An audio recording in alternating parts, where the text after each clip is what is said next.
If you wanna stay with me. Hi there, welcome back to the Board Game Specialist. I'm Carla. And I'm Melanie. And today we are on episode 109 and we are talking about our favorite Christmassy, wintry games. Yes. This is like probably one of our favorite episodes because we love Christmas and we love Christmas games. We do. We really do. Yeah. There were some games on your list, I'm like, oh. And then there's one I was like, oh, I forgot all about that. That would have been Did you? I think I know which one. mine. Yeah. But Cool. yes, but it's not. That's like I committed to what I did. Yeah, it was a fun list. Was waiting because there was one I needed to play, one of my newer ones, and I got it played and I love it. So you'll see it on this list. Right. Yes. Yeah, because you're like, we started the episode, she's like, I don't know which list I sent you. I made a change. So it might not match. No, it is. I looked. Yes. It's the map. Okay, good. Mhm. All right, perfect then. I'm trying to find my list so I can see it as we go. I took a picture of it. You think? Okay, hold on. And There's an easier way. Did you set it up that I'm going first or are you going first? Yeah, it's always you first. It's always me. Because I just keep reusing my old templates. And I was like, it's the lazy in me. Always. Age before beauty. Well, look, I have, like, if you wonder what this scab is here, I gouged myself going to bed and I poked myself with my nail by accident. And I was bleeding. Good times. All right. My skin is like paper first. thin. Oh. All right, let's bring up our presentation.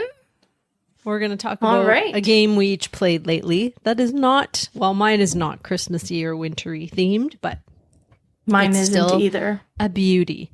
Now, this one is Dorf Romantik, Sakura. So this is the new version of Dorf Romantik, and which is a tile laying kind of legacy game.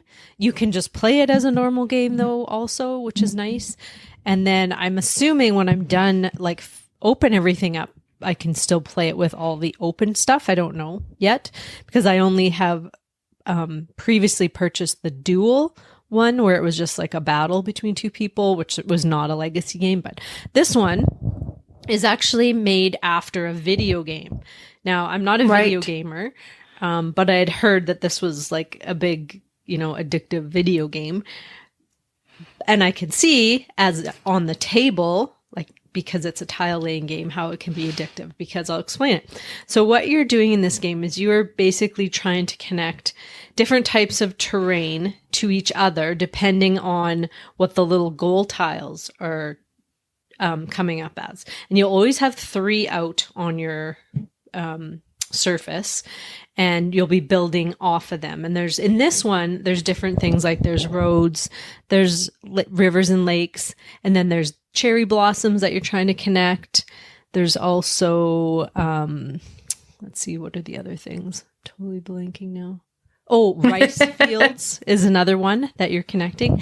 And so you start the game with 3 goal tiles. And so it'll say you'll flip like a cherry blossom that wants 4 connected, and maybe rice fields that says 5, and maybe a river that says 6. And so once you get the required number of specific tiles connected to it, then you get to score that goal tile, and you'll kind of put it in a pile, and you'll grab another score tile because you always have 3 going at once. And so you're trying to score as many goal tiles as you possibly can. And they always go from 4 to 6. And then once you've scored them, you keep them aside, like I said, and you'll just keep going and going and going. Now, the addictive part of it is sometimes you'll get through almost all those scoring tiles because one will be a 4 river, and then you'll luckily pull up a 5 river and place that tile, and it'll automatically score. And then you'll pull up a 6 river, and then that one will automatically score. So it just kind of combos off that. Sometimes there is some luck in there, just pulling those tiles. But you're also trying to get the longest river possible and the longest road possible. And then that's just like the base part of the game. And then at the end of the game, depending on your score, you'll get to color in like different spots on this path, and you have this like legacy sheet that you'll fill in, and you'll color in these path spots. And once you get to a spot, you might get to open this box. There's 6 boxes in this game. And inside the box, there can be more tiles, more possible scoring tiles, more cards or people that you can kind of unlock. And so some of these cards will be placed in your game and you will be trying to unlock them. And then they will give you more things that will let you unlock more people, more things, maybe getting, I don't want to spoil anything, so I'm not going to say what comes in there, but it's so neat. And I can see why it can be so addictive, because it's a 20-minute game. So you get your score and you're like, okay, I moved up this much. I just need 2 more to like get to box 2, and then I get to open box 2. So you're like, okay, 1 more game, 20 minutes, right? Then you do that, you open box 2 and you got all this stuff and you're like, oh, I have to try some of this stuff now. So, okay, just 1 more game, it's 20 minutes, set it up. And so I did that probably 3 or 4 times when I was going to just play like twice. Well, I ended up playing like 6 times, I think. And because they're so quick, it's like, oh, I have 20 more minutes, I'm going to do it again. And it just like snowballs from there. So I started it with John. He doesn't know it's a legacy game, so he will be surprised the next time we play, because I've opened up 3 boxes, I think. He'll be like, oh, I don't remember. This is a whole different game. In this oh yeah, they were there. You just don't remember them. But it is awesome. And I mean, what's better for me than tile laying with beautiful tiles and of course the Asian theme of Sakura? It's gorgeous and I love it. So that was my pick, Dorf Romantik Sakura. You do have a type as far as board games, huh? Yes. Nature, tiles, I'm sold. Nice. So I want to say I've played a few games over the weekend. My friend came over with her kids. Now, her kids are all fairly young, so we played some easier games. But then Lily also brought a friend over. And this was hilarious because she walked in the game room. She's like, oh my God. And she kept looking from wall to wall. She's like, oh my God. And it's like, there's another room. She's like, oh my God. She was so blown away by the sheer size of my collection. It was funny. But because there were like younger players and newer players, we played like just kind of really entry level games with them. Yeah. But I had a game that got delivered to me and I ended up playing it with our friend Matt online. And this was Countdown to Chaos. We actually did record, like, did a playthrough of this game. We've recorded the whole thing. So spoiler alert, this is one of those escape type games. So if you intend to play it, don't watch the whole thing. The first part is kind of the unboxing, but then I make it very clear. Okay, spoilers are starting now. If you don't want to see, go away, right? But this was such an interesting game, and it was so neat, all that it brought. And this was like my first time doing a game like this with somebody else online, and how well it worked. Now, with the Detective Society, like they do a bunch of these type of games, each time there'll be different elements, right? And to this one, a lot of it was looking at stuff online. Like there was a big, strong web element to it, which worked out great for what we were doing. Mm-hmm. But it was so interesting. And just to kind of give you the background story is this company is going to the moon and they're about to launch, but they've been made aware that somebody inside their organization has sabotaged something for the launch. And they need to figure out what happened and who it was before they launch so that the launch goes smooth. I really enjoy these type of games. And I mean, Matt was a perfect person to play because he does awesome. Reviews for exit games and exit rooms. So it was a lot of fun. And then he had the copy of this as well. So he had his own copy, even though I had it on the screen, he did have his own copy so he could kind of like look closer to his own stuff as well. So it worked out really well. It was so much fun. And I had so much fun with it that I ended up purchasing a Christmas theme escape game as well. And this one is a digital one. So I got the files. I'm printing them myself so I don't have to worry about shipping. And then we can do, over the holidays, do a Christmas escape. I think something happens to Santa, so I'm not sure. So I thought that'd be kind of fun to do over the holidays, just as a kind of neat, different activities to do. So yeah. That's awesome. So I've done the first and second season of Detective Society. Those were their first cases that came out. Right. And they had 5 parts to each of them. Does this one have 5 parts to it? It wasn't divided up like that. You know what was really interesting is we were in contact with somebody that was helping us along that hired us. And this isn't spoiling too much, but you would go on, you were on a live chat with him. So he would kind of, oh my God, okay, so when you get access to this, contact me and tell me that you got access. So then we would go say, okay, we have access. And he's like, okay, great, try this now. Yeah. So there would be different, it was definitely divided, but it didn't come across with what you had been given that there was definite different portion. It wasn't do not open this package yet. Everything was open it up front, but you unlock things as you went. So if that makes sense. One case in the yes.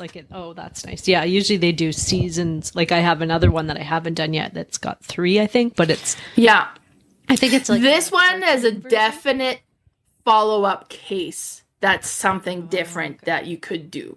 Oh, nice. Because at the end it's oh my God, what happened here?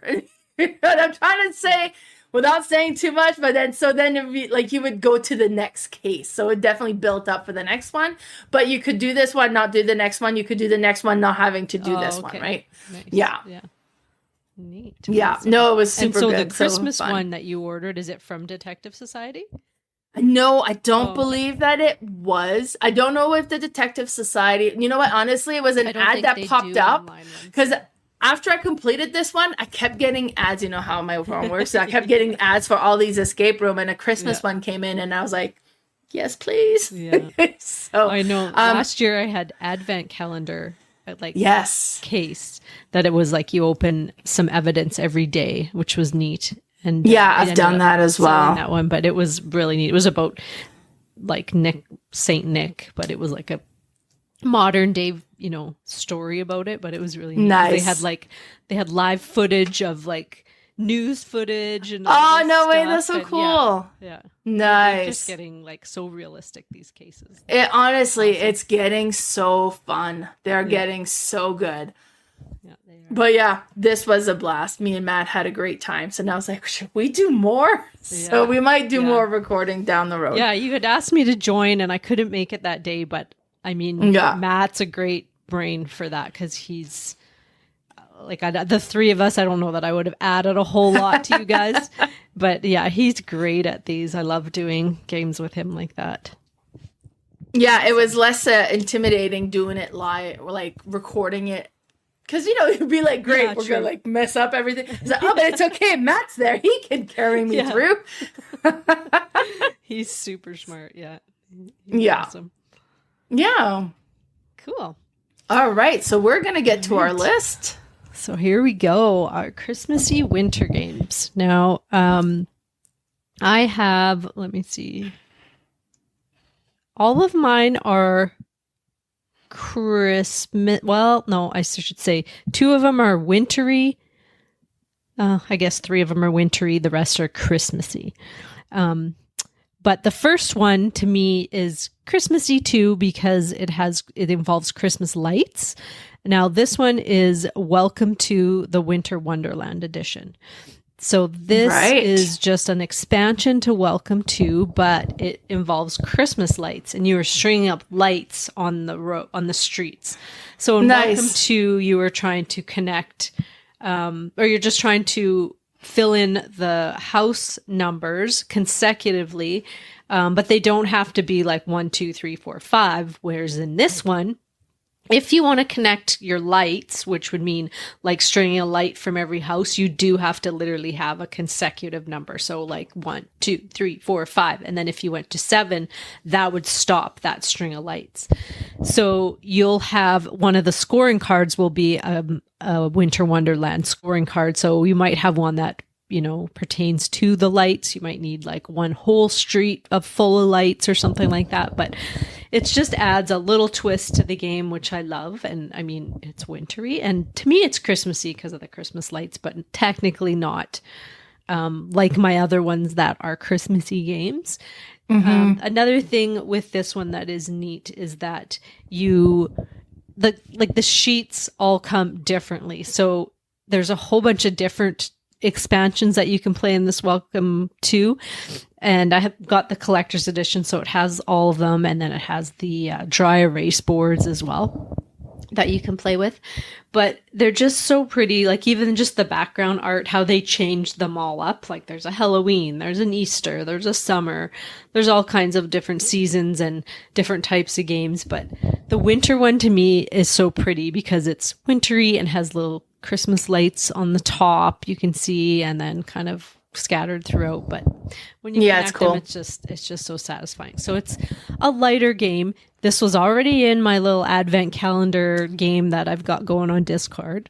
Yes. I can't remember if somebody guessed this one. I know in our game, like Cherry did, didn't she? That was our group chat, though. Oh, so I right, on the Discord one, like right? Game group chat that like on Facebook, and then I have like the Discord. So I always put it in Discord to show you as well, like what this is. And there's a few people guessing. Some people are getting it right, and some are kind of just taking wild guesses. But it's like they're really close to the name, even just guessing the name of the thing, which is neat. So I have, what is it? I think. What the date today is the 18th, so I have 5-6 more of them to come. And yeah, but that's my number 9. Welcome to Winter Wonderland. Wonderful. So I'm just gonna have to pause the video real quick here. Now it might be seamless for you guys. I'm just gonna pause and come right back just a moment about that. So my number 9, I am stretching the rules here, and then I'm gonna be up front. I have done this more than once in this list. So my number 9 is piles. Because look, there's a toque, there's like a sweater, there's vest, there's like winter coats. So that's completely winter. Just ignore the bikinis. You could be on a Christmas vacation somewhere hot. Could be. But I mean, like, depending on the number of players, you pull out so many sets, right? So if you're playing at a lower player count, you could pull out just all the winter clothes. Yeah, so Pile is a speed game about like creating piles of laundry. So sorting as you laundry. Sorting laundry, right? So you have all the different pieces of laundry that you have, and you get piles of 4 of them, 6 sets of 4, and then you're gonna pull up and look what you got, and there's gonna be a mix match of everything. The goal is to put something in the middle, because you got 4 cards in the middle as well. Add 1 to it and pick another one up, and you're trying to arrange so that each of your piles have the same type of garment in it. Now, some gets a little tricky because you have like ankle socks and knee-high socks. And those aren't the same. You got to get all your ankle socks together and all the other type of socks together. I really like this. I played a version of this just with a regular deck of cards where you're trying to sort the numbers that I had played with Lily. So when I saw this one, I was like, I know Lily's going to love it. So we did play it with her and her friend. Oh, did you? Lee played with us as well. Lee hates it. He is not a speed game, and he's just like, somebody's hogging all the toques. It's like, it's so frustrated. But I absolutely love this one. It plays in 10 minutes, so it's just a great filler that you could pretty much play with anybody. So that's my stretch with piles. It's so chaotic too. Like I feel like it'll be played over Christmas so many times because you'll show people and they're like, okay, I get it now. Let's do it again. You know, and then having those cards in the middle that you're trading with. Yeah. They get tossed into like a crazy pile. And then all of a sudden there's only supposed to be 4 cards. There'll be 6. And we're like, okay, who's short? And then someone's always like, oh, it's probably me. Oh yeah, I have 2 It's cards happened with us as well. So I think that's a common occurrence for sure. Yeah. Just chaos, but yeah, it's fun. Yeah. It's got that like Dutch Blitz feel where it's just like race and panic and anxiety, but good. Yeah. Good. A good stress. Yeah, good job. All right. My number 8 is definitely a Christmas game, and this one is a card game, and it's called 12 Days. Now, this one I've also had on my advent calendar already, and it is kind of it's not really a trick-taking game, but kind of. It's a little different because you start with, I think 12 cards. You all start with 12, and then you will pass one to your left probably, and then you will play a card. And what you're trying to do is there's a stack of gifts, and I believe there's 12, and they start with lower numbers. So you'll start with a 1 on top. And whoever wins that gift will get to keep it, and that's a point at the end. If it was a 2, it would be 2 points, and so on. But how you win this trick is having the lowest card. Now, in the deck, there's 1 1, 2 2s, 3 3s, and so on. So if I were to play a 2 and everyone played higher, I would win that trick. Now, if both me and Mel played a 2, we would cancel each other out, and then the next lowest player would win that trick. So that's where it starts to get tricky, because you start saving your low cards for the higher cards at the end, and then you end up playing them at the same time, and then like a 9 will win that number 10 or something, and it gets frustrating. But what also happens is at the end, because you're still going to always end up with the same amount of cards, you're also trying to set collect, and you're trying to collect a number of cards higher than anybody else, a number of like one type of number, so that you can score those cards. So if I have the most 12s, I'm going to score 12 points. If I have the most 5s, I will score 5. So it's got that kind of arboretum feel where you got to keep cards in your hand, but you want to pass cards to the player that is not going to help them, which you don't know. A lot of times it happens that you end up passing the same number because you're getting rid of them out of your hand, and then you realize, I just passed you 4 7s. Now you're collecting 7s. But it's such a unique game because it's got like trick taking, set collection, and then the sharing of the card, like the passing the cards. There's also one other little twist. There's a Santa Claus and a Mrs. Santa Claus in the deck, and they are 0s. And so they will obviously win the trick unless they were played together. They'll cancel out. Right. But if they are played, they win the trick. And whatever gift that they win, they have to give it away.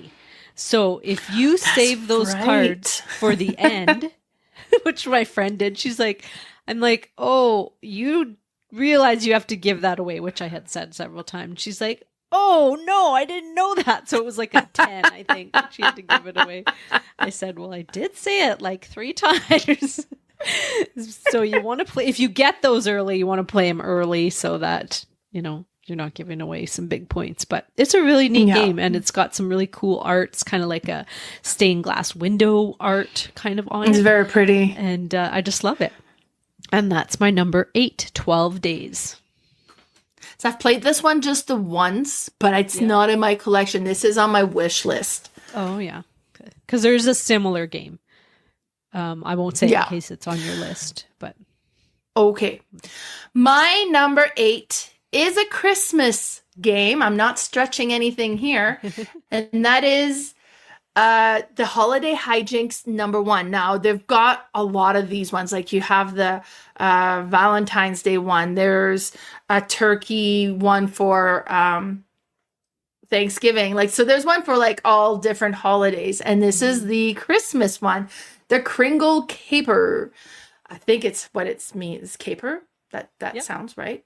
Okay, so now what's really neat with this one is if you purchase the game, it is very small. It's a set of card, and you go through, but it is an exit game. I found everyone that I've done in this series has been very family friendly as well. So that's really cool.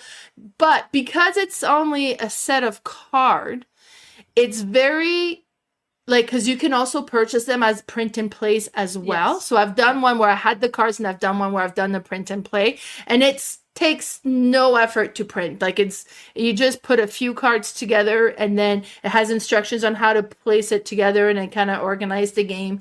But it's just a few sheets because it's only a few cards that you put together. But the clues, like the clues you got to go through, the things you're going through are neat, and the story is interesting, but like friendly, like kid friendly as well, right? Yeah. Like, so Good I family found game. this, it is a great family game. So this isn't the one we're going to be doing this Christmas, but it's definitely, and I think it's a neat tradition to do, to kind of have like something like this for the holidays. So that's my number 8, the Kringle Caper. Yeah, they are good. They're good team builders, family, good family time. And Have you done this one? Yes, I think I've done all of them. There's a couple new ones coming out, though. I think there was like an engagement one. I don't know if I did that or I seen that. No. But they're like, you know what? I starting to think get there is into, like, I think there is one. Yeah. Nice. Yeah, there's like Groundhog Day. There's Easter. I do have a birthday one that I didn't do yet. See, and I did the birthday one, as well as the Thanksgiving one. But yeah, there's a lot of holidays that I need to cover here. Yeah, exactly. Yeah. Awesome. All right. So we're on to number 7, and this is another Christmas game for me. And the more I play this game, the more I love it. And that is Holly Jolly.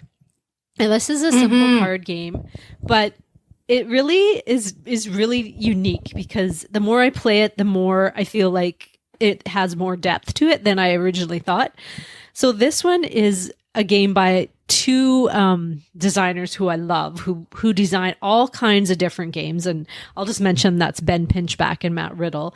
And they do a lot, like I can't even explain a whole bunch because they're so all over the board with the types of games they design, but they always hit it with me. Like, I don't think they have a game that I don't like.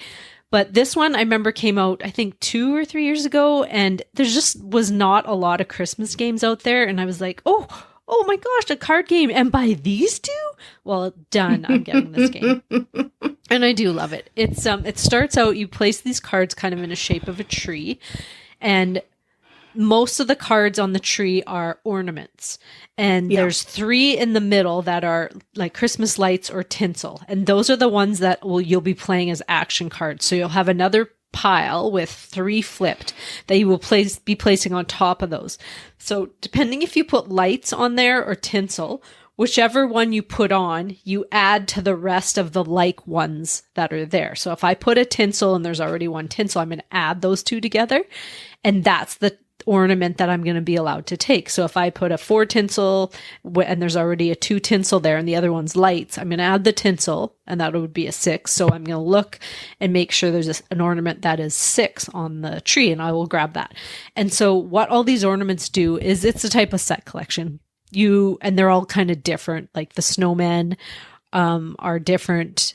I think they score depending on how many you have. If you have the most, you get to score them as 4 points. And if not, they're just all 2 points. There's these little wooden horses that score, I think, depending on how many you get. But they also have like a little scoring thing on them as well that will give you, depending on how many stockings you have, which are under the tree or presents or whatnot. There's also a star on the tree that is worth 11. Now it's tough to get that 11, but sometimes you do and you get to grab a star. You can only have 1 star.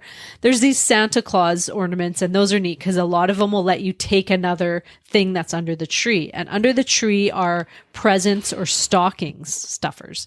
And the presents you can all see, they're face up, but the stocking stuffers are face down. And it's neat because you could get like a 4, maybe even a 5 point like toy in the stocking, but you could also get coal, which is worth nothing. I don't think it's negative. I think it's just nothing. But so it's neat. You're kind of gambling that. But the little toys under there, like the presents, are, like a toy train. And depending if you have however many pieces it needs, you could get big points. But if you only end up with 1, you might get 0. So there's all different things and different types of set collecting, but it's just neat how you are getting them because sometimes you'll look and you'll be like, I want this ornament. And then you'll place lights down, and you'll add them up and grab yours, and then you realize you just set that other person up to get an 11-point star. So you kind of have to like think for yourself, but also I don't want to make it easy for them to get something, or you can see what they're collecting because all the cards are face up other than those stockings. You can see what they're collecting, so you might not want to put something where they can get another snowman or another Santa or whatnot. It's just like a really simple, but just, unique and cool little card game. And that's Holly Jolly, my number 7. Yeah, I agree with you. The more I play this one, the more I like it. It's one of those games that just grows on you. Yeah, it does. Great pick. All right, my number 7 is also a Christmas legit game, and actually very much resemble a game that you already talked about, and that is the 12 Days of Christmas. There it is. Yeah, so this one was created by Gordon Hamilton, which is the designer of Santorini, and it's very much like the 12 Days because you have one card, you have 2 2s, 3 3s, and so on. And it's a trick-taking game as well. And what is cool with this one is the person who leads the trick kind of leads how it works. So you can either play a single card, and everybody plays a single card, whoever has the lowest, or in order to be able to play, you have to put a card that is lower. And whoever plays the lowest card wins the trick. Or I could put 3 3s. So 3 3s, I'm guaranteed to get the lowest because they got to place 2 or more of the same number that is lower. Well, actually, I wouldn't be guaranteed because 2 2s could beat that. So even though I've put 3 cards, they could put more or less, but they can't. They got to play lower. So if I had put 3 10s, they could have put 5 6. But then somebody that puts 2 2s would win all of that as well, right? Yeah. And you can also do runs where you get like 7, 8, 9, 10. And then if I play that, another player can put a run of 3 or more, but has to be that the lowest number is lower than my lowest number. So having low cards are very good. But then it's also interesting because you won't have every card in play at the same time. You kind of deal a certain hand, and there's some that's not in play. So maybe the one is not even in play. But every time you play, each round there's a present up for grab. If you win the round, you win that present. And whoever has the most presents has to give you one as well. So it has kind of the presents can shift around as well. Oh, yeah. I think this game is just so neat. It's so pretty. And you can't help play this one and try to remember all the 12 days of Christmas. And it's like, what is it? 12? Well, it's 11 pipers piping. Like 5 golden rings, and it is like, so that song's in your head the whole time you're playing it, but it's great. So that is my number 7. Yeah, my number 7, 12 Days of Christmas. Yeah, that's the one I thought was so similar, and I had decided between the two which one I liked better. But I've played 12 Days more, so I mean. And I'm the opposite. I own this one, so I've played this one. Yeah. Yeah. So it could go either way. They're both great. Mm-hmm. All right, my number 6. Now, this one I had originally thought is a Christmas game, but apparently it's not. It's something that happens after Christmas in Sweden, I believe. And this is the Jokkmokk Winter Market. So apparently they have this winter market after Christmas, which to me it looks so Christmassy and feels so Christmassy, but it's not a Christmas game. I'm going to call it a Christmas game. Yeah. It's going to be one of my Christmas games. So you played this a couple times with me. Now this, yes, it comes with this box of tons of cards, and they're all different sets of cards, and you will just choose, I think, 6 or 7 sets, and there's probably about 12 at least, maybe even more sets of cards that you will play in the game. And you will shuffle them up. You'll have a set of day and a set of night cards. And you'll start with the day cards. And you will place them around this rondel. And so the cards are on the outside of the rondel. And then you will place your little workers or people. I guess it's just, they're called family members. You will place them in turn order on this track. And you have 2 of each. You each have 2. So they won't be together. You'll place like a set of one of all of them and then another set. And the person who is in the back gets to go first, and they will go around the rondelle and choose a card. And they can go as far as they want, but again, they won't be able to go back. So if they choose the first card that is available, then that means they'll get to go that much sooner than other people, because if they go further ahead, they're going to have to wait to go again. So what you're doing is you're taking these cards, and most of them are like a set collection thing. There's really neat different ones. There's a pattern one where you're collecting all these different like quilt patterns, it almost looks like. And the more you connect, and there's different colors of them, that they're like worth 7 points each, I think, if you connect a square of these patterns. There's these little snowballs that you kind of place in a pyramid, and they all have numbers on them. And if you can place like numbers next to each other, then you get to score them. So if you can make a pyramid with 3 numbers together, you get, say you have 3 sevens, you're going to get 21 points just from those connected ones. There's also candy. You're just trying to collect the most candy. There's sets of coffee and cinnamon buns, and like some of the cards will have like 3 cinnamon buns and 1 coffee, and then another one might have 3 coffee and 1 cinnamon bun. And if you collect those, you'll have 4 sets. So there's that one. There's these antique teapots that you're trying to collect. I didn't throw in there's a lot of take that cards that I didn't throw into our game, but there's some where you can steal from other people, or give them like bad cards and stuff. I just wanted to ease us into it, because then next year when I play, I'll throw those in and they'll be like, whoa, what's this game? I don't remember. But so there's different ways you can play it. You can play it super friendly, or you can throw in some of those different ones, and they all kind of do neat things. It's just, and the art in it, like it's really a basic set collection game, but you can make it what you want. You can make it, a really mean game. You can just make it a friendly set collection game. You can put some in like half and half. So you can do whatever. And so that, to me, that makes this game so replayable, because you can play it with different groups, different types of people. There's a solo variant, which is really cool, where you play against other people, like family members, they call it, and they have to take specific cards in line. And so you can see what they're going to take. So you kind of have to like plan what you're taking. Well, if they take that, that's going to add to their set collection, because you can see all the cards. So it's kind of a neat little puzzle as well. But it's just so cute. And to me, again, Christmassy. And that's my number 6, Jokkmokk Winter Market. Great choice. Yeah, we played that one not too long ago. Yeah. My number 6 is another one where I'm really bending the rules. So when I look at it, to me, it's like, oh, wintry feel. But technically, it's about all 4 seasons. But that is Hollyhock. And we've played this one. Like, I just bought this one a couple of weeks ago, and I've played it a few times, and I really love the way that it works, because it's a trick-taking game, and you got the 4 suits, which are the 4 different seasons. So if I play a summer, well, let's say spring. So you start with spring. Whoever has the number 1 of spring starts the round. Then if you have a spring card, you must play a spring card. And you're trying, so highest number is going to win the trick. But some cards have little frames around the numbers, and those are going to be worth either 1 or 2 points. So you may want to try to get that. Now, if you don't get those, you might want to also try get 0 trick, because there's points for not getting any tricks also. Now, where it gets interesting is if I play spring and I don't have spring card for the next player doesn't have a spring card, they can play a card of any other season.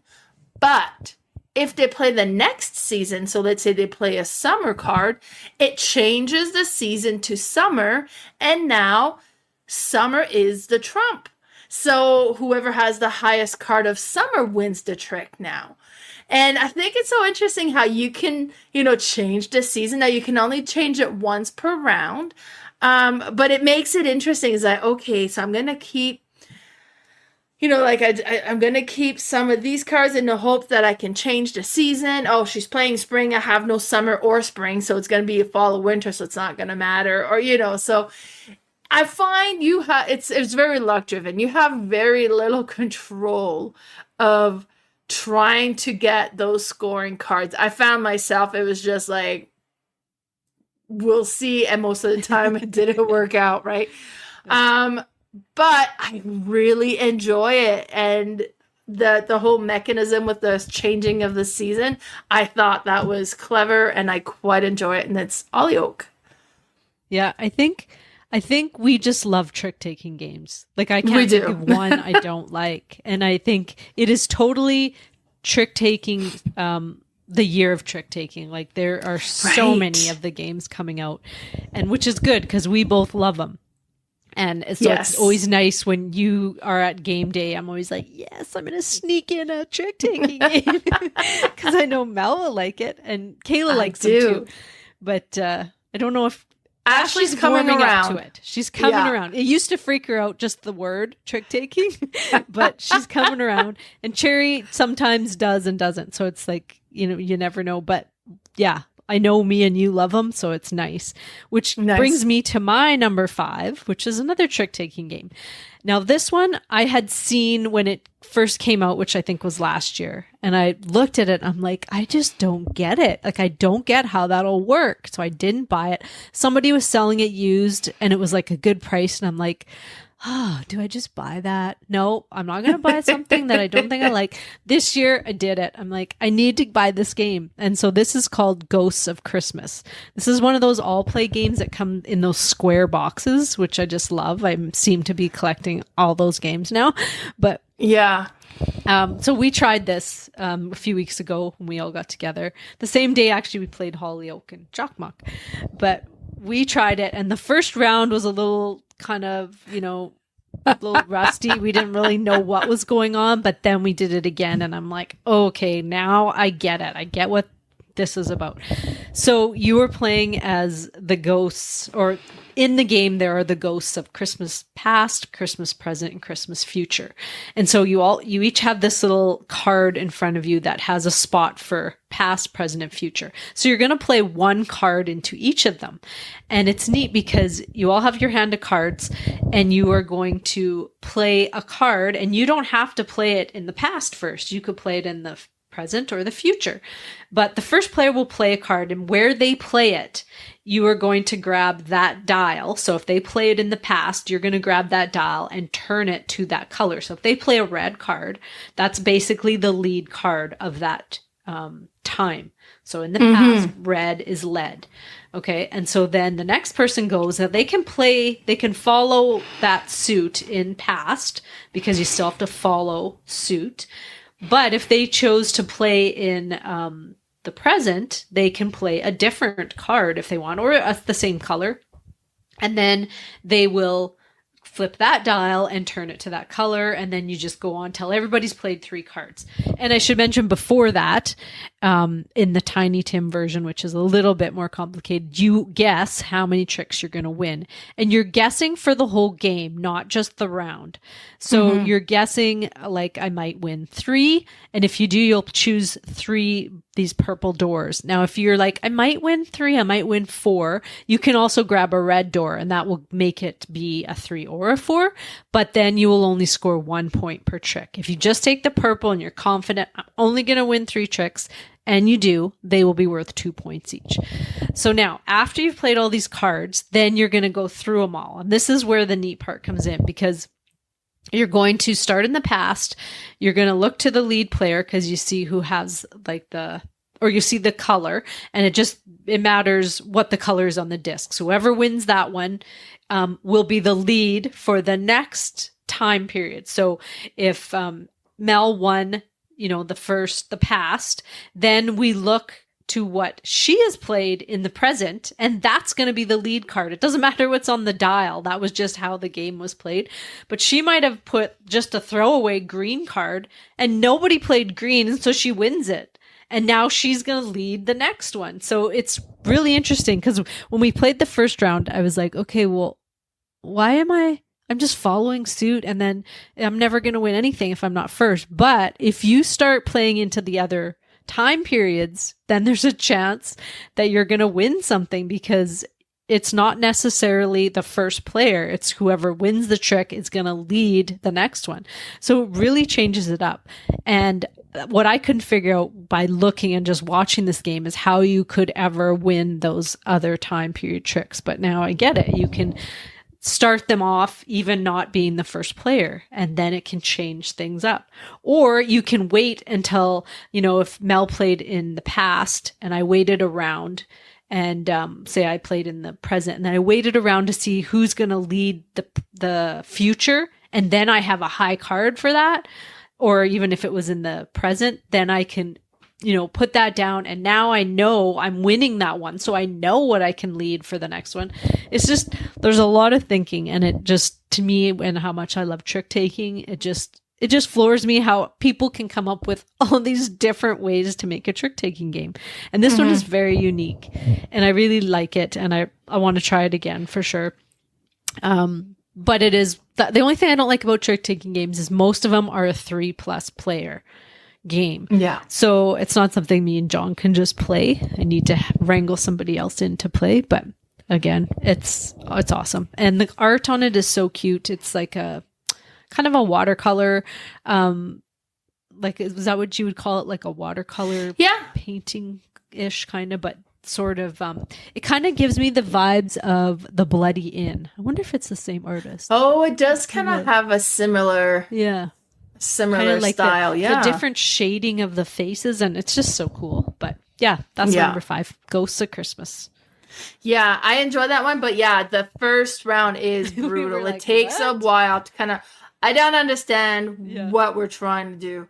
And then by the time you grasp it, you almost like, okay, stop, everybody start again. We get it now. So game 2 should probably be really good. Yeah. Game 1 was like, it took a bit. Yeah. But great pick. I mean, perfect for the season for sure. Oh, yeah. All right. My number 5 is a wintry game because it's in the title and it's called Winter Court. And that is as wintry as it gets. So apparently it's winter, so all the nobles and all are in the same castle. We're waiting out the winter. And while we're there, we're trying to manipulate and gain favors, and kind of that's the story behind it. Now this game plays very similar to Battle Line or Shot and Totten. One thing I like about this, it's a 2-player game. Oh, okay. One thing I like about it has way more back and forth because you're going to be playing and it either moves the guy from the middle to your side or to the other side or back to the middle, depending on where it's positioned. But when you have a guy, you have the royals, the top royals, and then you have the cards that have 2 characters on them, and then different cards will influence them. So if I play a 4 on a yellow spot, then I influence them towards me. But the person on the other side then plays a 5. Well, now he outdo my influence. He's got more influence, so my card goes away. And now that guy goes from my side back to the middle. And then maybe they replace their 5 with the 9, and now it's on their side. But when you have those guys on your side, for the lower ranked people, you can, if you want, move them back into the middle to activate their special ability. Because the goal is to get the most influence by the end of the game, or if you get all 4 royals influence, then you automatically win. But being able to be okay, well, I'm going to send this guy back, which allows me to get rid of your card, so that's not there anymore, and I can go and over-influence you now. And there'll be some ability that allows you to put 2 cards together to build it up, or different things like that. It's neat. It is such a fun game, but yeah, very much Shot and Totten or Battle Line, but just there's more back and forth to it, so it's more strategic. Awesome. Yeah, that's cool. I wonder if Tom Lehman was okay, what is it, Bruno Cathala, did he do Shot and Totten? Or is that Reiner Knizia? Do you remember? Yeah, I'd have to double check. I'm thinking Reiner Knizia. I got it right here. I'm gonna look. Yeah, I have mine behind there too. I wonder if he was oh, yeah, you see, I see your Shot and Totten. It's Reiner. I see your Shot and Totten, Reiner. And now take this. And he made Winter Court. Yes. I want to play it though now. It makes me want to. Oh, it's good. Yeah, no, it's really good. because John really likes Shot and Totten, so I think he'll like this one too. Probably. Awesome. Okay, another one on my list that I need to play. My son's girlfriend is home for Christmas, and my dogs are going crazy. The dog's going crazy. Like, ah! They love her. Oh, that's good. Yeah, I can hear her. So there'll just be a little bit of barking for a while. Oh, they might have calmed down. Okay, my number 4 is Christmas Tree. Now, this one was one of the first Christmassy games I got, and it is awesome. It is a tile laying game, which are actually little cards, and you each have this beautiful little Christmas tree that you splay out, and you are going to draft cards to place on them, and they are all decorations, and they are whether they're gingerbread men or little stars or balls or candy. Now, all these things are going to score points in different ways. The gingerbread men, depending on how many of the correct ornaments you can connect to it, because he's holding his hands out. So whichever way they are splaying, if you can put the specific ornament that they want in that position, and then same with their feet, then you will get some big points. And if you can connect, say 2 of them, you'll get, say 6. But if you can connect, if you do all 4, you're going to get like 18 points or something. So that's how the gingerbread men score. But those need to be planned out with, the ornaments around them. Now, there's also these little candies, and they have all these stars in the middle of them, and those are worth points. So you might have one that has 6 stars in there, and that's 6 points. You might have one that has 1, and that's just worth 1 point. Now, how you are drafting these cards is you each have a hand of cards, and you will pick one, and then you will pass it. So I feel like is that called an open draft? That's not, or is that a closed draft? I forget how they label those type of drafts, but yeah, I have no idea. I just call it drafting. Well, there's open and closed, but now I can't remember which is which. But anyway, so if it's open information or hidden, yeah, I think it would be an open, because you're seeing the hand that you're passing, and then eventually you'll know what's all in all of them if you can remember. Not me, but anyway. I think it would be closed if you have them in your hand. Nobody sees what you have, but if it's on the table and everybody can see everything at the same time, that might be how they open. Label it. But anyway, now before you do that, you also have these scoring cards in your hand, and so you will choose one and you will place it face down for the round. Now that card will be scored for everybody, but you're the only one that knows what that type of scoring rule is. So it's kind of neat because you can literally luck out sometimes, which I just played with my friend, when was it, a couple weeks ago? Well, last week, actually.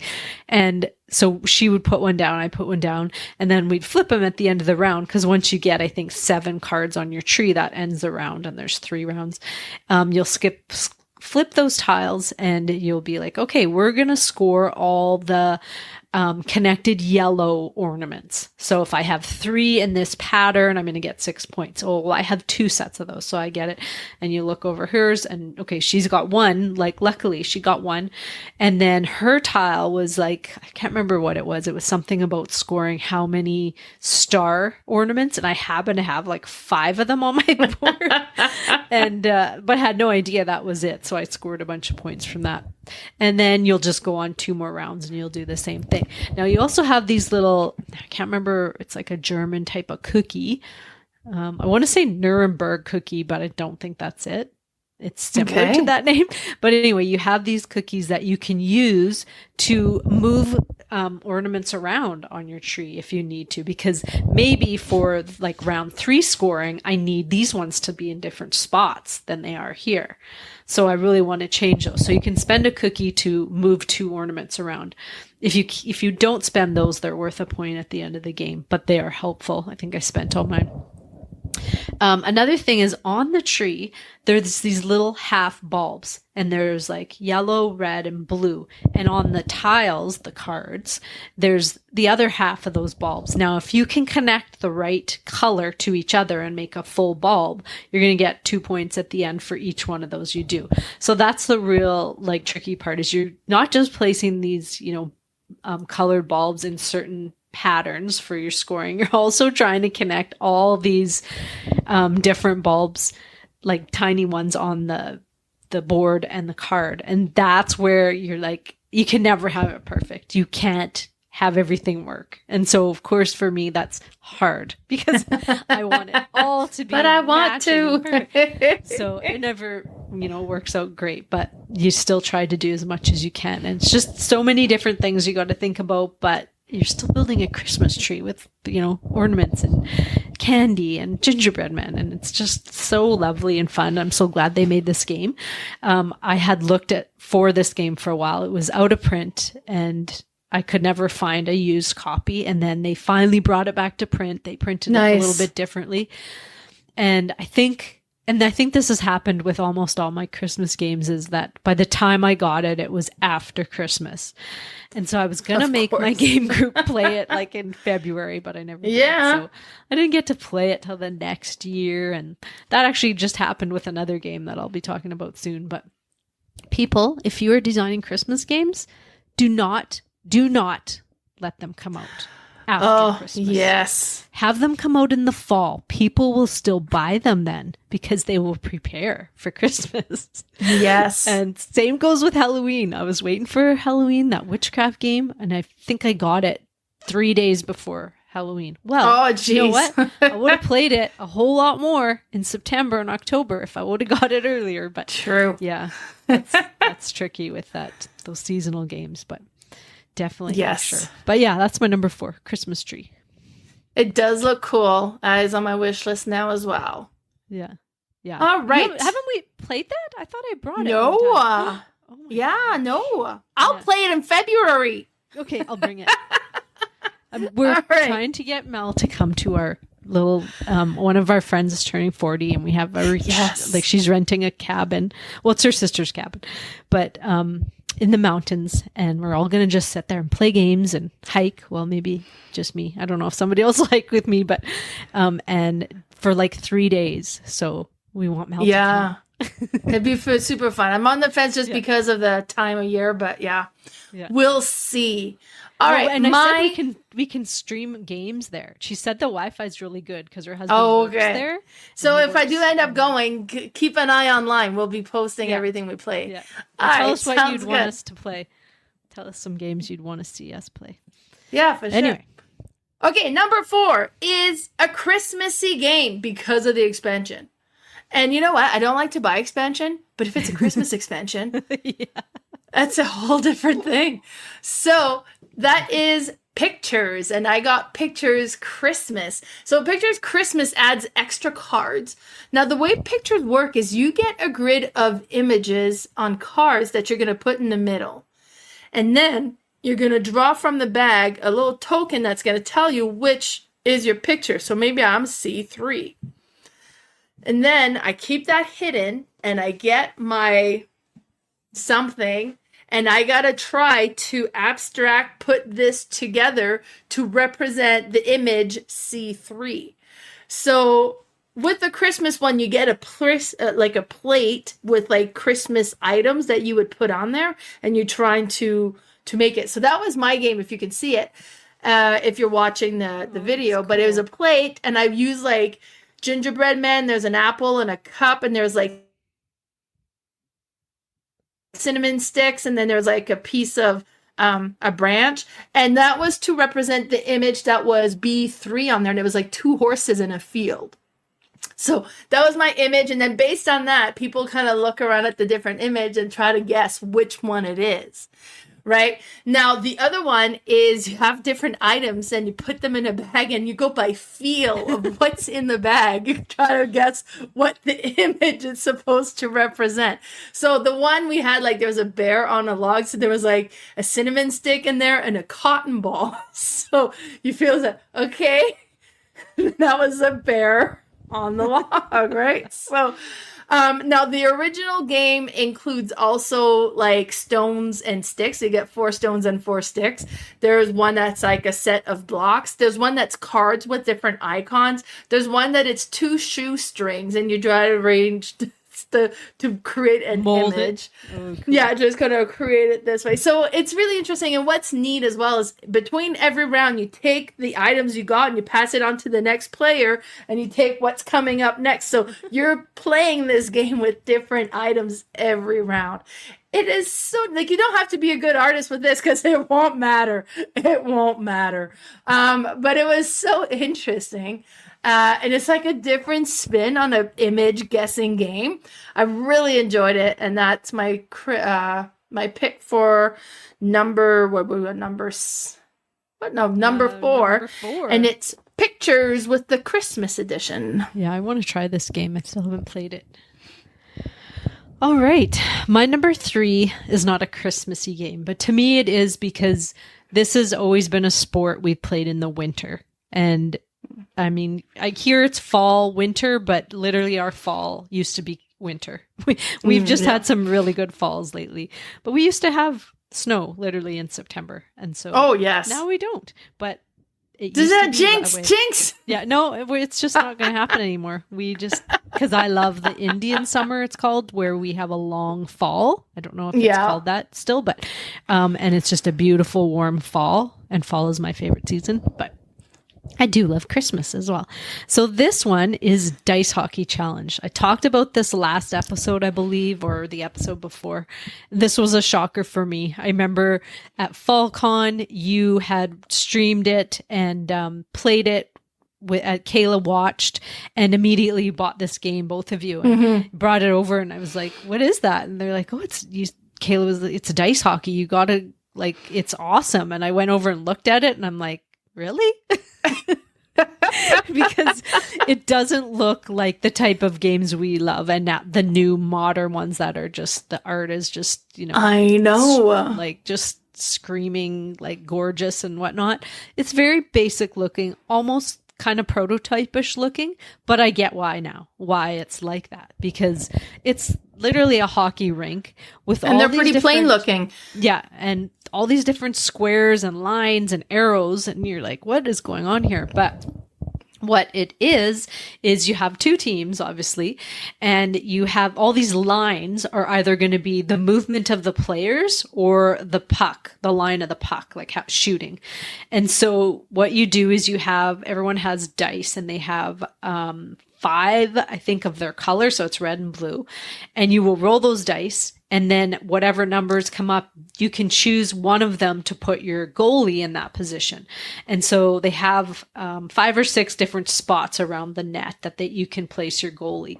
And then you have 2 white dice, and you'll roll those. And those are the goal scorers, the defensemen, all of them. That's how you move those players. So you're going to move them depending on the dice. You can move 2 different players, or you can move 1 player and add them up, or you can use the difference of the dice and also move a player.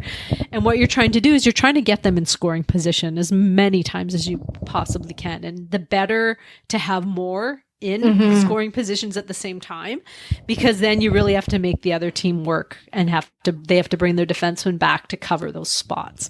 So if you do happen to get them in scoring position on your next turn, you can take a shot. And if the goalie's in front of it already, you cannot shoot. If a defenseman's in front of that particular shot, you cannot shoot. But if there is no goalie there, you can shoot, and the other team will get to roll their goalie dice and possibly save that goal. If they do not roll the number that is being shot, they do not save it, and you score a goal. Now, it sounds pretty basic, but it is one of those games where you just get into it and you're like, okay, I'm going to set all these guys up here, and then I'm going to, have them in scoring position, and then, I'm going to put this guy on one of these green squares. And what those do is you get to grab these event cards, and a lot of them are good, but there's some of them are bad. So you might pull this card that says, "Oh, you just got tripped. You get a penalty shot," and so you immediately get to go. And if there's no goalie there, I think they probably still get to defend, possibly with their dice, but you might score. You could also get, you just totally high sticked or something, and you were in the box, or you got into a fight and you have a major. And so there's so many realistic things that could happen. And so you could have all these guys in scoring position, and it might say, all your forwards are moving back to their starting position. And you're like, no, I had them all ready to shoot. But it really gets your blood pumping, especially if you're, into sports games. And I've not played, I don't know if I've played a really good sports themed game. Oh, there is another one that I have. I have a golf one that I really love too. duffers, but this one is more like an action. It feels like an action game, and you just get into it, and it's awesome, and it's Canadian made. You can order them literally from the website, but you can also buy them and get them shipped from P Mediway, and that's a game store in Edmonton, and they are just a lovely company. They will actually deliver in Edmonton to you, I think for $5 or something, but you can get it shipped, within Canada and maybe even the States, you can get it shipped there as well. But they're just awesome. And this game is so fun. I played it with my husband because actually I played it with Kayla first. She brought her copy because I said, I need to try this game. And so we played it and then just got so into it. She's like, well, do you want to like board over Christmas? Do you think your family will play? And I'm like, I don't know. Like I would love my brother to play it because he's like a hockey freak, but I don't know if all the lines will freak him out. And so I played it with John and he's like, I think he's going to like it. I think Chase is going to like it. He's like, we got to buy it. And so I bought a copy and nice. It's called awesome. Away. Yep. Yeah. That's where you got it. And that's my number 3, Dice Hockey Challenge. And this is the one that I forgot all about because that would have been on my list. Yeah, right. And I was like, oh my God. Because I played it and then I've never jumped out of my chair and cheered or booed over a game before. This is a roller move. It's like, so kind of like, but then you play it.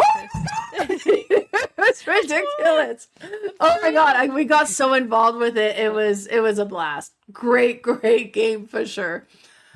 All right. My number 3 is Jokkmokk. So you've talked about it already. Definitely has a wintry, Christmassy feel to it. I love how there's different cards that changes and each card has a different goal. And you move, like it has a rondelle type of movement and you decide what you're going to skip and what you're going to go for. And but if you go too far ahead, you might not get a turn for a couple of rounds until everybody kind of catches up as well. And, it's like I had concentrated so much on the one aspect that I ignored a lot of the other ones. And sometimes it pays off. Sometimes it doesn't. But it's just a neat game. Like it has like a Machikoro feel as in like what you're collecting. Not Machikoro. What is that? Sushi Go. Oh, yeah. Because what you're collecting and they interact differently, but it's such neat art and colors and it looks great. And that is my number 3. Awesome. So is that our first crossover? I think so, right? Yep. First crossover. I think we're going to have another one. Maybe 2. Oh, I think so. Possible. Okay. Oh, let's see. Maybe I'm guessing 3 more. Oh no, there can't be 3 more.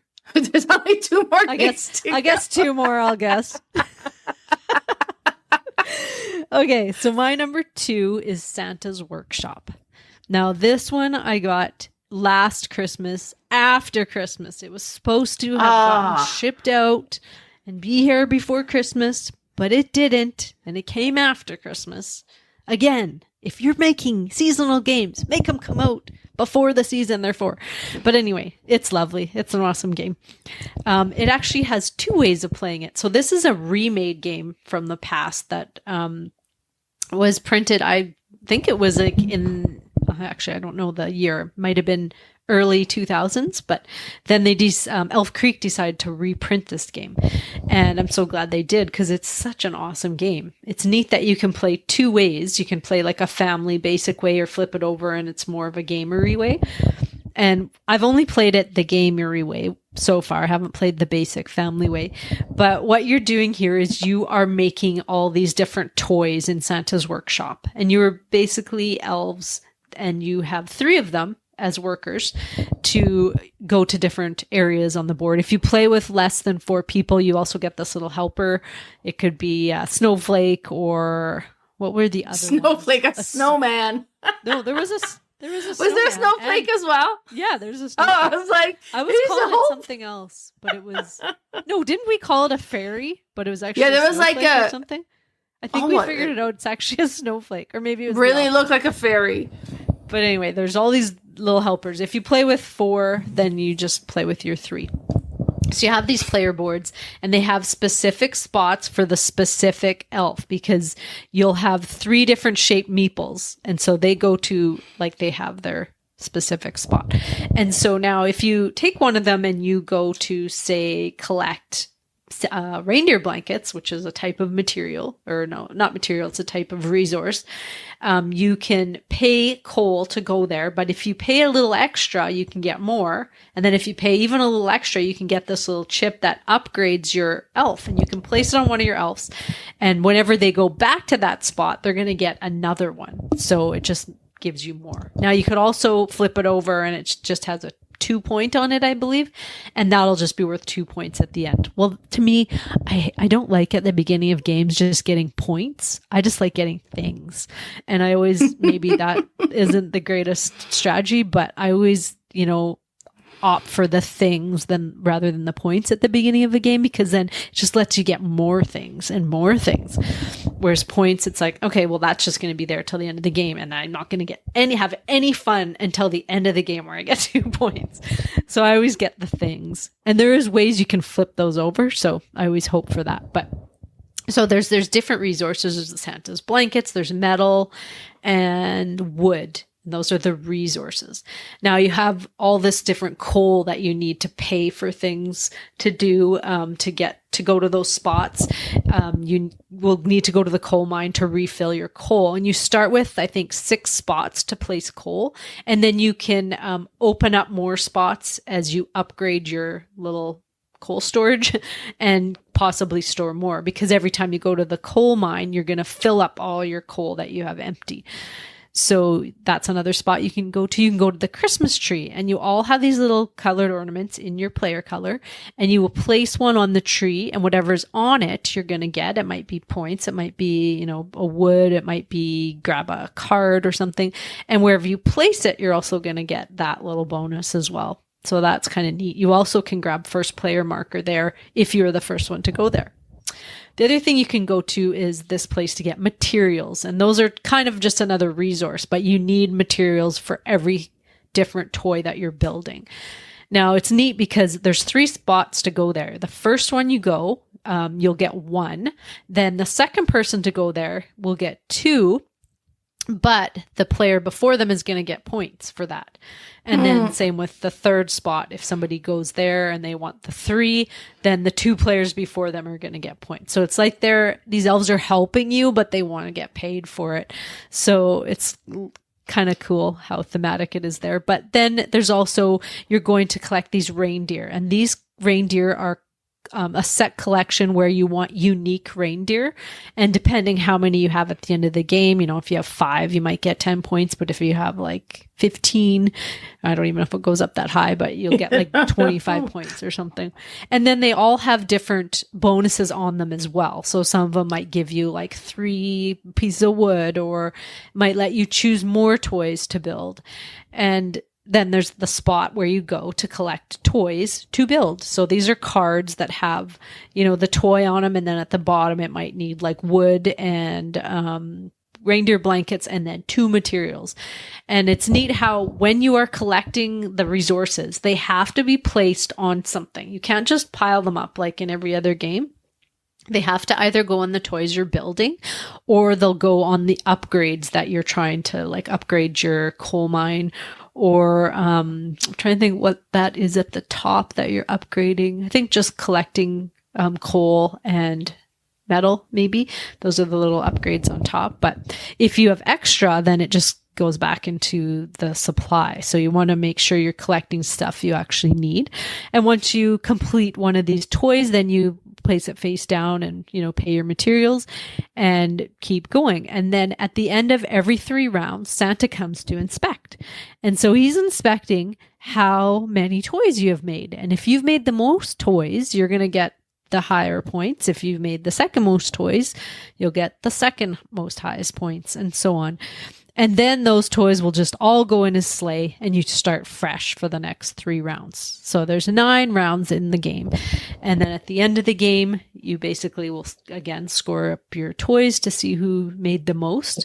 And then you will do some end game scoring, which is basically just the end game scoring points on your player card if you've upgraded things, if you've put in those points instead of the upgrades for the other materials and things. And then your reindeer, how many different types of reindeer you got. And that's basically how you score. You do also get points for each of the toys you've built in the game. And some of them are like big points and some of them are little. I think they range from like 3 or 4 to up to like 14. Now I know the game that you and you and Ashley played, I worked on like reindeer hard. I went hard on reindeer and got the max. You went hard on making toys. The big pricey toys. The big toys. And you like, well, I think Ashley was close to you, but you destroyed me. And I'm like, oh, okay, well, I'm not going to just focus on toys the way to do it. So I did both. And the next time I focused on toys and reindeer. I didn't get as many reindeer, but I think I did. I can't remember if I won or not. Doesn't matter, but it was a lot better. So don't just go hard on one thing. Well, if you can go hard on toys, but it isn't always easy to get all the stuff you need for the toys. Because I don't think you ever had the most toys per round. No, I never got the most toy points. Yeah, I think I built a bunch of little ones and that didn't add up to a whole lot. I was thinking, I'm going to get those points at the end of each round, but you were building like 14-point toys, I think. Yeah. And so you were just getting these big chunks of points. But yeah, and then the other side, I think it just differs the reindeer or set collection, but they don't have any bonus. Everybody can go to like all the resource spots. I think it just like simplifies everything. I haven't really looked at the rules for that part, but it's a really neat game. And I feel like you might be talking about it next or number 1. We'll see. We'll see. We'll see. My number 2, in fact, is not Santa's Workshop. It's Dice Throne, Santa versus Krampus. Oh. I love Dice Throne. I own almost everything Dice Throne. And this one is just so thematic. So you have Santa, and he's a big, tough Santa that's taken on Krampus. Now, Santa has eggnog and cheers to help him, but Krampus has like the discarded toys that kind of side. So all the toys that are damaged and can't be given out for Christmas, they kind of end up with him. But with true Dice Throne is just you have your dice and you roll them, and depending on the combination that you manage to get, Yahtzee style, you get to roll up to 3 times. If you get the proper combination to activate one of your abilities, then you get to do that, and most of the time you attack the other players and they can defend, and it's great. And in fact, what was really neat, like last year we went to in November we went to the tabletop YYC tabletop days. Yeah, and they had Santa and the Grinch there, and they ended up playing this game. And I think Santa won, but the Grinch went around, running around, and all the kids are running after him. He cheated! He cheated! Santa cheated! And it was hilarious. That Grinch was amazing. And it was funny because the guy that was running it came to me. He's like, how do we teach them how to play Dice Throne? Because Santa and the Grinch aren't board gamers. And I said, oh, really? Yeah, he's like, I just take away the card, just the dice. So if you're playing with a younger audience, remove the cards, remove the combat points, just the health and the dice and the abilities that you have on your board. You just kind of stick with the basic.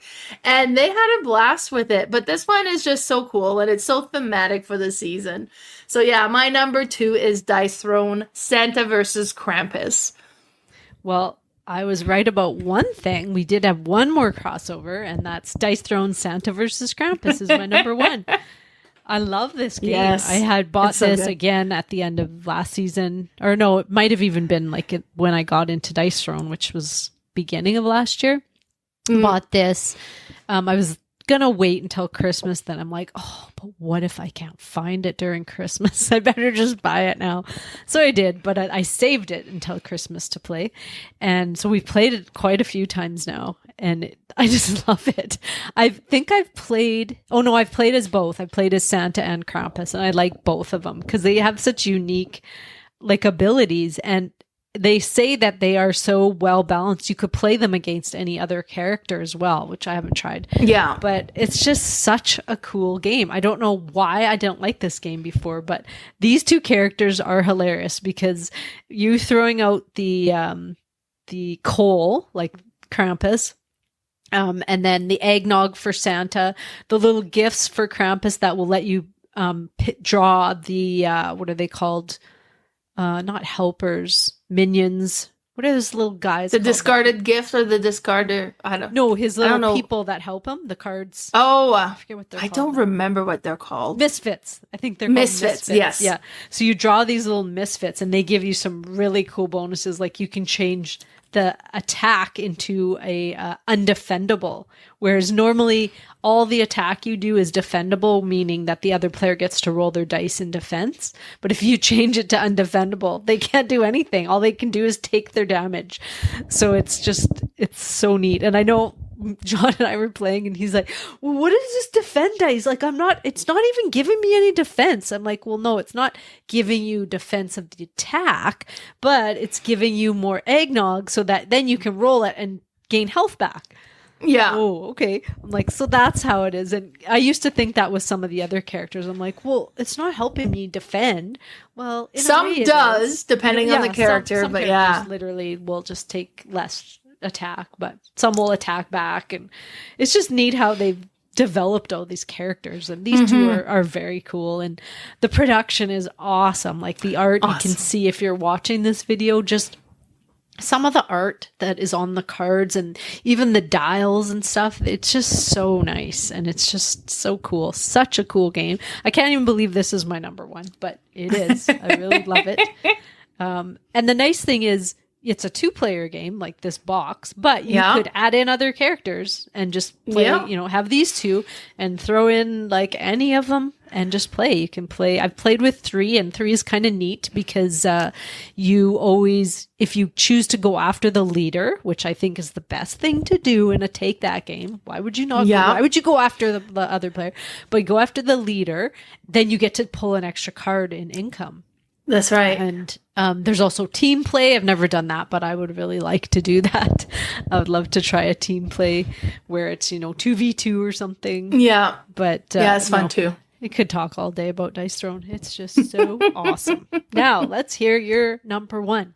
My number one is, of course, Santa's Workshop. Oh my God, I love this game. So thematic and such a robust game. Like, it's not often that you come across a Christmas themed game that is a nice weighted game. Like, there's a lot to this. But then so thematic, Christmas is coming quick. We got to get the toys done. You got to get the material to get the toys done. Take care of the reindeers. Santa's coming to inspect. What did you do? It's like, I love it. I love everything about it. Now you went over and the attention to details. Like our scoring thing is a little cookie cutter. And then all along the sides are little Christmas cookies. Like it's just, it's beautiful. And it's so, it's so good. And it's so well put together. And it's so thematic. It's amazing. I've backed this. I'm waiting for my copy. So fingers crossed that comes sooner than later. But yeah, just an amazing game. And that's my number one, Santa's Workshop.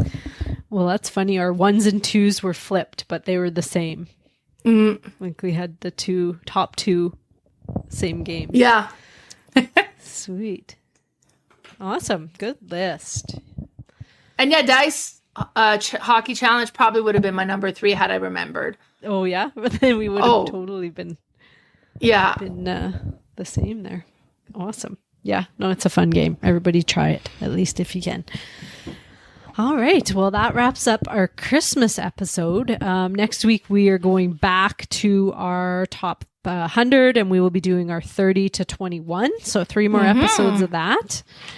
And well, you won't hear from us until after Christmas now.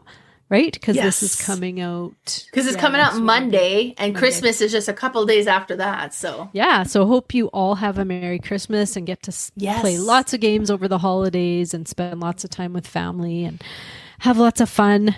And that's what I'm planning to do. You too, Mel? Yes, of course. Yeah. I'm excited. All right. Well, before we go, where can people find you? So we do have a Discord, so be sure to follow us on our Discord channel. I'm also on Instagram at Mal's_boardgame_room. I also have a Facebook page called Mal's Board Game Room, and my YouTube channel is Mal's Board Game Room. How about you, Carla? I'm at boardgamespecialist, all one word, on Instagram. And then on Facebook, I have Red Deer Board Game Fanatics. And you had just been on another podcast recently, right? Yes, I was a guest. With, which one? Yeah, on Don't Be Bored. So I was part of his, like, he does kind of a contribution episode on his YouTube. So I was the guest content creator this month. Oh, so it was YouTube, not a podcast? Yeah, I think it's YouTube. I don't know if he does a podcast as well. Oh, cool. But yeah. Yeah, so have a look at that. All right. Well, until next time, Merry Christmas, everybody. Bye, Merry Christmas.